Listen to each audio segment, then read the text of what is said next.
साधु की बेटी। बहुत समय पहले की बात है। एक साधु अपनी पत्नी के साथ नदी के तट पर रहता था। उन दोनों की कोई संतान नहीं थी। उनकी बड़ी इच्छा थी कि कम से कम एक संतान उनके यहाँ जरूर हो। एक दिन साधु जब तपस्या में लीन था, तभी एक चील ने अपने पंजे में फंसी एक चूहिया उसके ऊपर गिरा दी। साधु ने उस चूहिया को घर ले जाने का निश्चय किया, लेकिन उससे पहले उसने उसे एक लड़की में बदल दिया। उस लड़की को देखकर साधु की पत्नी ने पूछा, कौन है ये? इसे कहाँ से लाए हो? साधु ने पत्नी को पूरी बात बताई।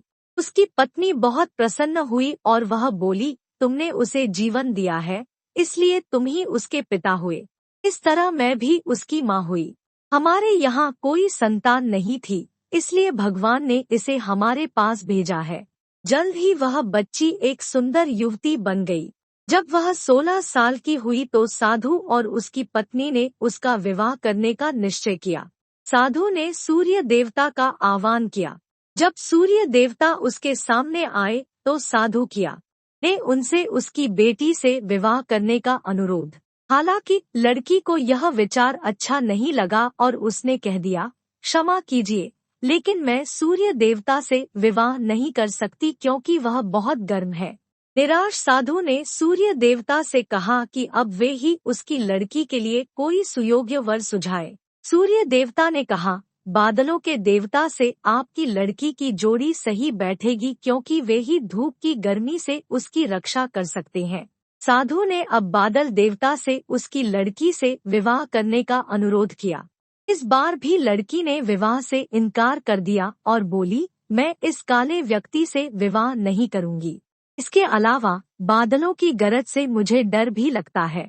साधु फिर से उदास हो गया और उसने बादल देवता से अनुरोध किया कि वे ही कोई सुयोग्य वर सुझाए।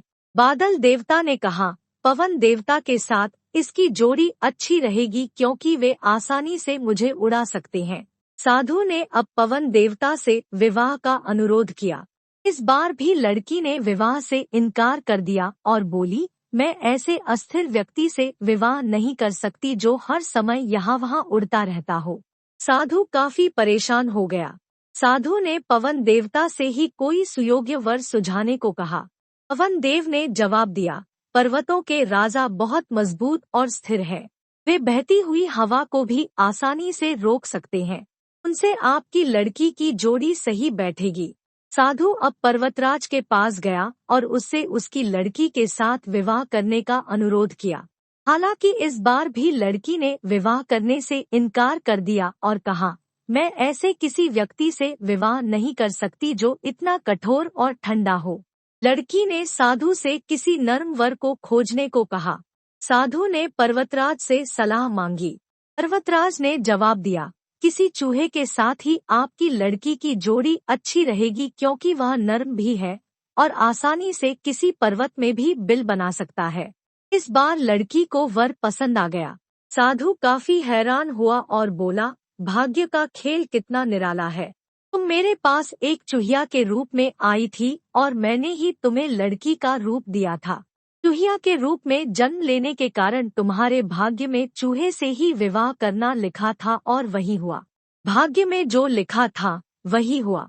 साधु ने फिर से प्रार्थना शुरू कर दी और लड़की को दोबारा चूहिया बना दिया।